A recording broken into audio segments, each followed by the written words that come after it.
Hello hi everyone, कशा आहात सगळे? स्वागत करते मी आपल्या सगळ्यांचं आपल्या YouTube चॅनलवर इन एसबी ट्युटोरियल्स. तर आज आपण पाहणार आहोत मराठी इयत्ता पहिली पाठ 17वा पक्ष्यांचे जग. पक्ष्यांचे जग. चला तर पाहून घेऊया काय म्हणलेलं आहे. चित्रे बघ, चित्रांसाठी असलेला शब्द रेघाने जोड. तर खाली काही सुंदर अशी पक्ष्यांची इथे आपल्याला चित्रे देण्यात आलेली आहेत.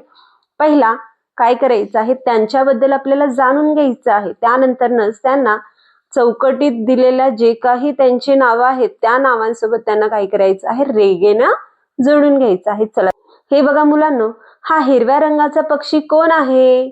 तर तुम्हाला माहितच असेल, हा कोण आहे? पोपट आहे. तर पोपटाला लाल चोच असते, तो टप टप असा आवाज करतो. काही पोपट माणसांचा आवाजही कधी कधी काढू शकतात. तर त्याला येथे पोपट या नावानेच काय केलेलं आहे, रेघेने जोडून घेतलेलं आहे. हे पहा, दुसरं चित्र येथे देण्यात आलेलं आहे. तर दुसऱ्या चित्रात जो पांढऱ्या रंगाचा लांब मानेचा जो पक्षी आहे त्याला बगळा असे म्हणतात. तो पाण्याजवळ उभा राहून माशाची काय करतो, शिकार करतो. तर हा जो बगळा आहे क्र असा आवाज काढतो. काय करतो? क्र असा आवाज काढतो. तर या बगळ्याला त्या बगळा या नावासोबत काय करून घेऊया, रेघेने जोडून घेऊया. त्यानंतर तिसऱ्या चित्रात आपल्याला कोंबडा दाखवण्यात आलेला आहे. पहा, हा कोंबडा जो असतो तो वेगवेगळ्या रंगाचा असू शकतो. तर सकाळी सकाळी कोंबडा काय करत असतो, कू कू कू असा आवाज करत दिवसाची सुरू करतो.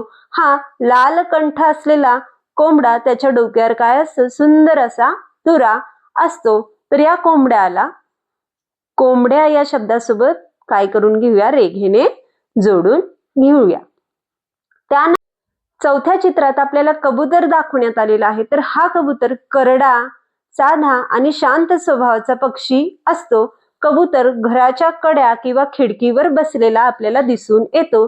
तर हा कबूतर गुटरगू गुटरगू असा आवाज करतो. तर या कबूतरला कबूतर या शब्दासोबत काय करून घेऊया, रेघेनं जोडून घेऊया.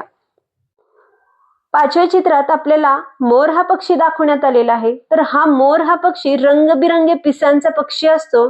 मोर आपली पिसे पसरवून पावसाळ्यात नाचत असतो.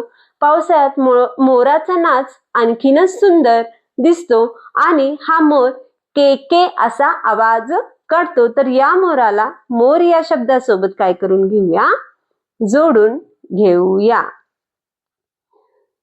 त्यानंतरच्या चित्रात आपल्याला दाखवण्यात आलेला आहे बदक. बदक हा पिवळट, करडा किंवा वेगवेगळ्या रंगाचा असू शकतो. हा बदक पाण्यात पोहणारा पक्षी असतो.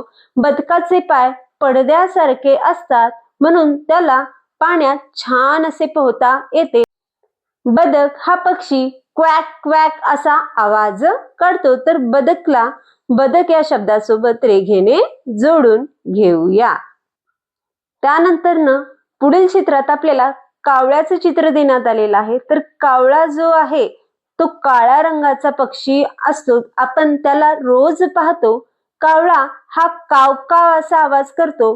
तो कावळा खूप शहाणा आणि उपयुक्त पक्षी आहे. तर कावळ्याला कावळा या शब्दासोबत रेघेने जोडून घेऊया. शेवटी आपल्याला चिमणीची चित्र दाखवण्यात आलेलं आहे. ही जी चिमणी आहे खूपच छोटीशी गोड पक्षी आहे. तिला आपण चिमणी असे म्हणतो. चिमणी चिव चिव चिव चिव असा आवाज करते आणि ती आपल्या घराजवळ खूपदा दिसून येते. ती छोटे छोटे किडे किंवा दाणे टिपते. तर या चिमणीला चिमणी या शब्दासोबत काय करून घेऊया, रेघेने जोडून घेऊया. तर सूचना देण्यात आलेली आहे. पहा, विद्यार्थ्यांना चित्रांची ओळख येथे करून द्यायची आहे. पक्ष्यांची नावे वाचून दाखवावीत. चौकटीतील आणि चौकटी बाहेरील सारखे शब्द ओळखून रेघेने जोडण्यास मुलांना सांगावे आणि चित्रातील पक्ष्यांचा आवाज काढण्याची कृती मुलांना येथे करून दाखवावी. तर अशा प्रकारे आज आपण पाठ 17वा पक्ष्यांचे जग हा पाठ पाहिलो. तर व्हिडिओ आवडल्यास लाईक करा, शेअर करा, सबस्क्राईब करा. पुन्हा भेटूया असेच अनेक व्हिडिओ घेऊन. Bye bye.